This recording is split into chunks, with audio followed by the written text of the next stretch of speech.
എന്താ പെങ്ങളെ വലിയ സന്തോഷത്തിലാണല്ലോ ഇന്ന്, എന്ത് പറ്റി? അതെ, ഇപ്പൊ പുതിയ റിയാലിറ്റി ഷോ വന്നിട്ടില്ലേ, ലഹളാരത്നം എന്ന് പറഞ്ഞു, അതിലെന്നെ സെലക്ട് ചെയ്തു. എന്റെ അമ്മോ, അതെ കപ്പിൾ ഷോ 25 ലക്ഷം രൂപ സമ്മാനം. അതെയോ? മോളെ മമ്മിയെ ഡിസ്റ്റർബ് ചെയ്യരുത്, മമ്മി ഇപ്പൊ ഡിസ്റ്റർബ് ചെയ്യല്ലേ. അല്ല പെങ്ങളെ, ഈ മുകുന്ദൻ സ്ഥലത്തില്ലാത്തപ്പോ എങ്ങനെയാണ് നിങ്ങൾ ഒരു കപ്പിളാവുള്ളത്? എന്റെ പൊന്നിയേട്ടാ, അതിന് അവിടെ കപ്പിൾ തന്നെ പോണം നിർബന്ധമൊന്നുമില്ല. ഇതൊക്കെ പഠിപ്പിക്കാനും അതുപോലെ ഡാൻസ് ട്രെയിൻ ചെയ്യാനൊക്കെ ഒരാളിപ്പ് ഇങ്ങോട്ട് വരും.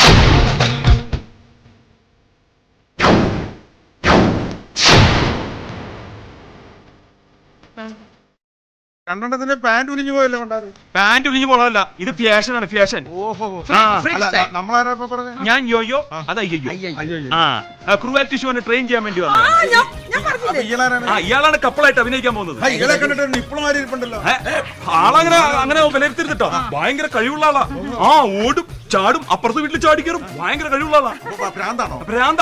ഈ കഴിവ് കൂടി കഴിയുമ്പോ, ഒരു പരിധി കഴിയുമ്പോ ഭ്രാന്ത് എന്ന് പറയും. എന്റെ തല കണ്ടില്ലേ, മുഴുവൻ കഴിവായി.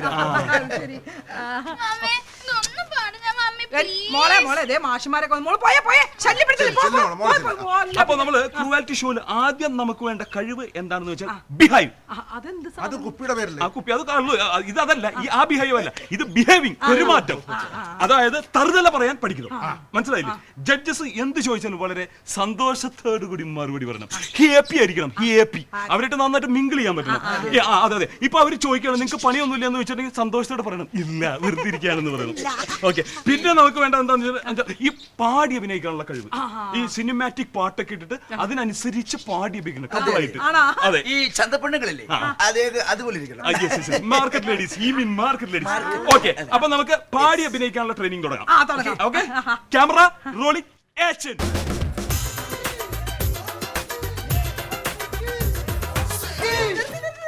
അതെ മോളെ, മമ്മി 2 റൗണ്ട് കഴിഞ്ഞപ്പോഴേ മമ്മിക്ക് കൂടുതൽ മാർക്ക് കിട്ടി. അല്ല മോളെന്താ സ്കൂളിൽ പോവാഞ്ഞേ? സിസ്റ്റർക്ക് 2 റൗണ്ട് കഴിഞ്ഞപ്പോ മാർക്ക് കൂടുതൽ കിട്ടിയല്ലോ. കൊച്ചിന്റെ മാർക്ക് കിട്ടിയതെന്നും എല്ലാം അങ്ങോട്ട് പോയി. ഇത് കണ്ട പ്രോഗ്രസ് കാർഡാ. എല്ലാ വിഷയത്തിനും 50, 60, 80 മാർക്ക് ഉണ്ടായിരുന്ന കൊച്ചിന് 13, 14, 15 ഉള്ളൂ. സ്കൂളിൽ നന്നായിട്ട് പഠിച്ചിരുന്ന കുട്ടിയാ. അതെ, റിയാലിറ്റി ഷോനൊക്കെ ഓണൊക്കെ കൊള്ളാം. പിള്ളേരുടെ കാര്യം ഒന്നും ശ്രദ്ധിച്ചില്ലെങ്കിലോ, പിള്ളേരുടെ കാര്യം വലിയ കഷ്ടപ്പാടാണ്. അതെ, നമ്മളിങ്ങനെ റിയാലിറ്റി ഷോയിലൊക്കെ പങ്കെടുക്കുന്നത് നല്ലത് തന്നെയാ. പക്ഷെ വീട്ടിലെ കാര്യങ്ങളൊക്കെ ശ്രദ്ധിച്ചില്ലെങ്കിലേ നമ്മൾ ഹീറോ ആയിട്ട് വരുമ്പോഴേ നമ്മുടെ മക്കളൊക്കെ 0 ആയി തീരും.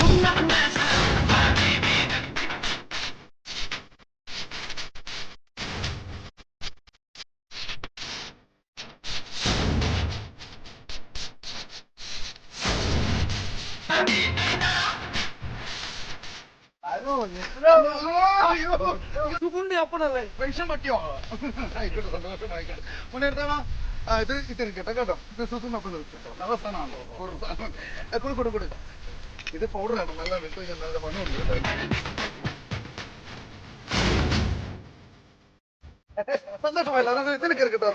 സന്തോഷമായില്ലേ? നമ്മുടെ വീട്ടില് പണിക്കുന്ന രാജമല്ലേ, രാജമ്മയുടെ മോൻ രാജപ്പനായത്. നിങ്ങളുടെ മാമ എന്റെ വീട്ടിൽ പണിക്ക് നിന്നിട്ടുണ്ടോ? ഞങ്ങളുടെ മാമല്ല, നിങ്ങളുടെ മാം. നിനക്ക് മനസ്സിലായില്ലടാ, ഞാൻ റായപ്പനല്ല, ജപ്പാൻ. നീ തന്നെ നിന്റെ തല കണ്ടാ നമുക്ക് അറിഞ്ഞൂടാ, ചകിരി തല തന്നു നിന്നത്. എനിക്ക് സമയമുള്ള നിങ്ങൾക്ക് ആരാണ് എനിക്ക് മനസ്സിലാകുന്നില്ല. നിനക്ക് മനസ്സിലായില്ലടാ, നിനക്ക് ജോലിക്ക് പോയാൽ എല്ലാ സഹായം ചെയ്യുന്നത് നമ്മളല്ലേ. ആര് ചെയ്തെന്ന് കള്ളം മാത്രം പറയരുതേ, കള്ളം പറയരുത്. ആര് ചെയ്തു, ആര് ചെയ്തു, ഇവിടേക്ക് സമയം ബേസിച്ച്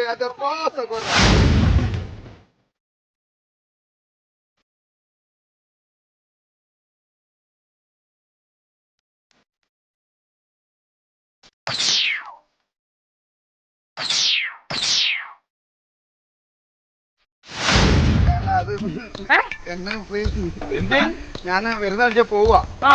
നന്നായി പോയിട്ട് എന്താ ഇത് വിസയുടെ ഒരു വിസ അതിന് പൈസ അടച്ചില്ലെങ്കിൽ ക്യാൻസൽ ആയി പോകും. പൈസ പൈസ ചേട്ടാ, അയ്യോ ചേട്ടാ, അത് എന്നെ സഹായിക്കുന്നത് ഞാനൊരു അപ്പത്തിമായിട്ടൊരു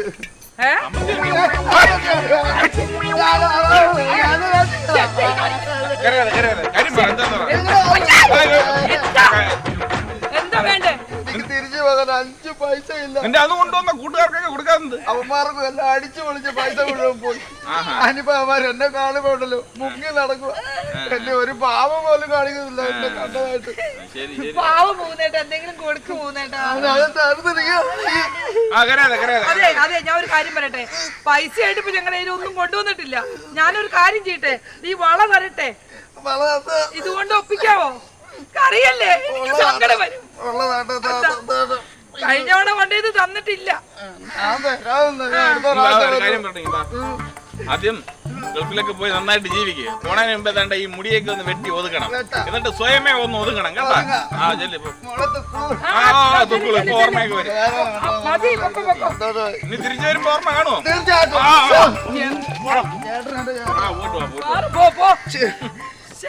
ഇതാ ചില ഗൾഫുകാരുടെ കുഴപ്പം. ഗൾഫിൽ നിന്ന് കൊണ്ടുവരുന്ന കാശ് മുഴുവൻ നാട്ടിലെ കൂട്ടുകാരുമായിട്ട് അടിച്ചു പൊളിച്ച് ലാവിഷായിട്ട് അങ്ങ് ചെലവാക്കും. അതെ, ഗൾഫിൽ നിന്ന് വരുന്ന ചേട്ടന്മാരോട് ഒരു വാക്ക്, അവിടെ നിന്ന് കഷ്ടപ്പെട്ട് ഇവിടെ വന്ന് ഇവിടെ ചെലവാക്കുമ്പോഴേ ഒന്ന് സൂക്ഷിക്കണം. സൂക്ഷിച്ചാലേ നമുക്ക് കൊള്ളാം.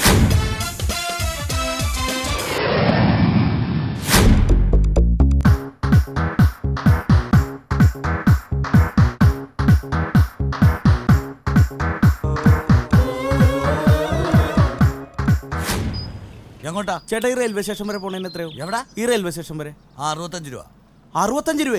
ഈ തൊട്ടടുത്തുനിന്ന് റെയിൽവേ സ്റ്റേഷൻ വരെ പോണേന് 65 രൂപ. 65 രൂപ. ഓ എന്റെ ചേട്ടാ, പെട്രോളിന്റെ കാശെ കുറച്ചില്ല, എന്തെങ്കിലും ഒന്ന് കുറക്കാൻ പാടില്ലേ? ചേട്ടാ അപ്പൊ ചേട്ടൻ ഈ നാട്ടിലൊന്നുമല്ലേ ജീവിക്കണത്? എന്താണ്? ഇന്ത്യ ADB കരാറിൽ ഒപ്പുവെച്ചത് വലിയ മണ്ടത്തരമൊന്നും ചേട്ടൻ തോന്നണല്ലേ?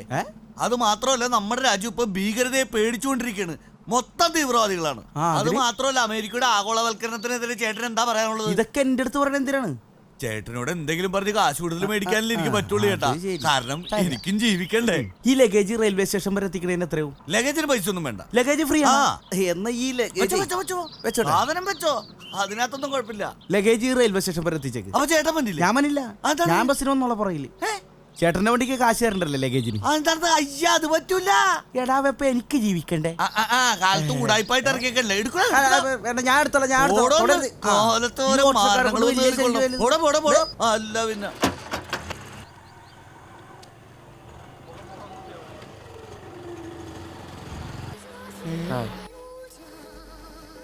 കർത്താവെ, കോളടിച്ചല്ല, ജപ്പാൻകാരനല്ല, ഇന്ന് ഇയാളെ ഞാൻ പറ്റിക്കും.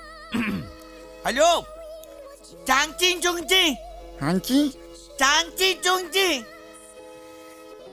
കർത്താവെ, ഗോൾഡ് ഫിൽറ്ററിന് അവരുടെ നാട്ടിൽ ഇങ്ങനെയാണ് പറഞ്ഞത്, ചാങ്ചി ചുങ്ചിന്ന്.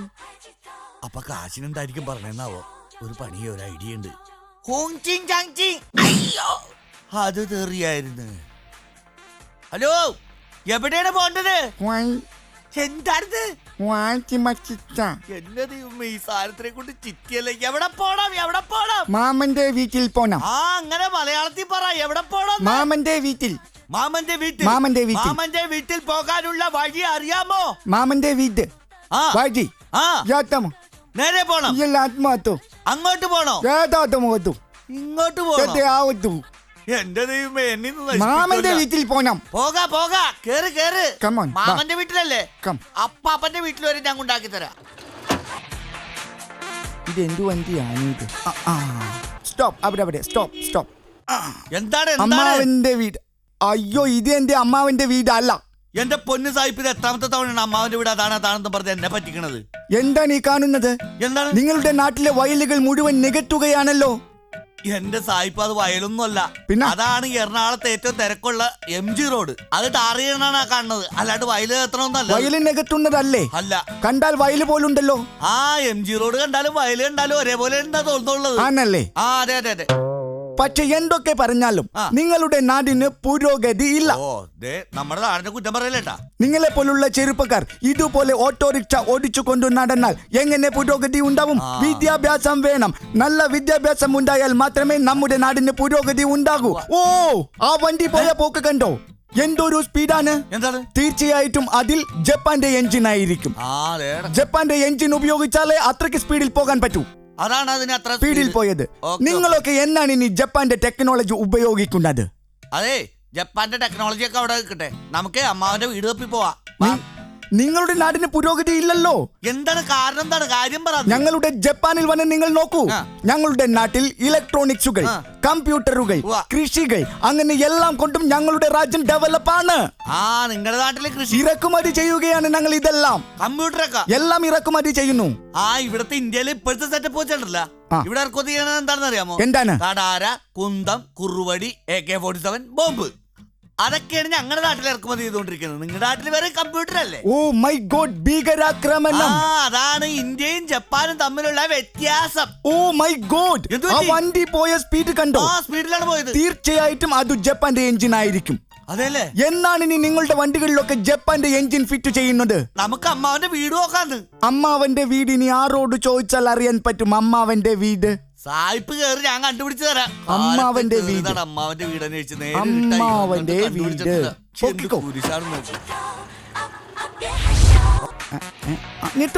നിത്തു അമ്മാവന്റെ വീട്, അമ്മാവന്റെ വീട്, അമ്മാവന്റെ വീട്, അമ്മാവന്റെ വീട്, അമ്മാവന്റെ വീട്. ഓ അത് അമ്മാവന്റെ വീട് അല്ല, ഫ്ലാറ്റ് ആണ്. പക്ഷെ ഞാൻ പറഞ്ഞില്ലേ, നിങ്ങളുടെ നാടിന് ഒരു പുരോഗതിയുമില്ല. എന്താണ് ഇപ്പൊ വേണ്ടത്? നിങ്ങൾ ജപ്പാനിൽ വന്ന് നോക്കൂ, അവിടെ വന്ന് നോക്കൂ. ഇപ്പോൾ അവിടെ ഞങ്ങളുടെ വിവാഹം പോലും ഇമെയിൽ വഴിയാണ് നടക്കുന്നത്. എന്താണ്? ഇമെയിൽ വഴിയാണ് വിവാഹം നടക്കുന്നത് ജപ്പാനില്. പക്ഷെ ഞങ്ങളുടെ നാട്ടിൽ ഇപ്പോഴും ഫീമെയിൽ ആയിട്ടാണ് വിവാഹം നടന്നുകൊണ്ടിരിക്കുന്നത്. ഓ കൺട്രി ഫെലോസ്, എന്തു ചെയ്യാനാണ്? ഓ മൈ ഗോഡ്, ആ വണ്ടിയുടെ സ്പീഡ് കണ്ടോ? തീർച്ചയായും അതിനുള്ളിൽ ജപ്പാന്റെ എഞ്ചിൻ ആയിരിക്കും. അതല്ലേ ഞാൻ നേരത്തെ പറഞ്ഞതുപോലെ നിങ്ങളുടെ വണ്ടികളിലൊക്കെ ജപ്പാന്റെ എഞ്ചിൻ വയ്ക്കും. നല്ല സ്പീഡിൽ ഓടാമല്ലോ. സ്പീഡിൽ ഓടാ ജപ്പാന്റെ എഞ്ചിൻ വെച്ച് കഴിഞ്ഞാല്. എന്റെ പൊന്നു ജപ്പാൻകാരെ 10 മണിക്ക് കാലത്ത് 10 മണിക്ക് ഓട്ടോറിക്ഷ കയറിയതാണ് അമ്മാവന്റെ വീട്ടിൽ പോകണം. എവിടെ അമ്മാവന്റെ വീട്? നേരെ ഇട്ടാറ ഇനിയാൾ അമ്മാവന്റെ വീട് കണ്ടുപിടിച്ചില്ലേ? എവിടെ എന്റെ അമ്മാവന്റെ വീട്? കേറി എന്റെ അകത്ത് കയറി, ഞാൻ എവിടെയെങ്കിലും കൊണ്ട് ആക്കിത്തരാം. ഇത് ജപ്പാനിൽ നിന്ന് ചങ്ങല അമ്മാവന്റെ വീട്. ബാറ് പൂട്ടുന്നതിന് മുമ്പ് അമ്മാവന്റെ വീട് കണ്ടാ മതിയായിരുന്നു.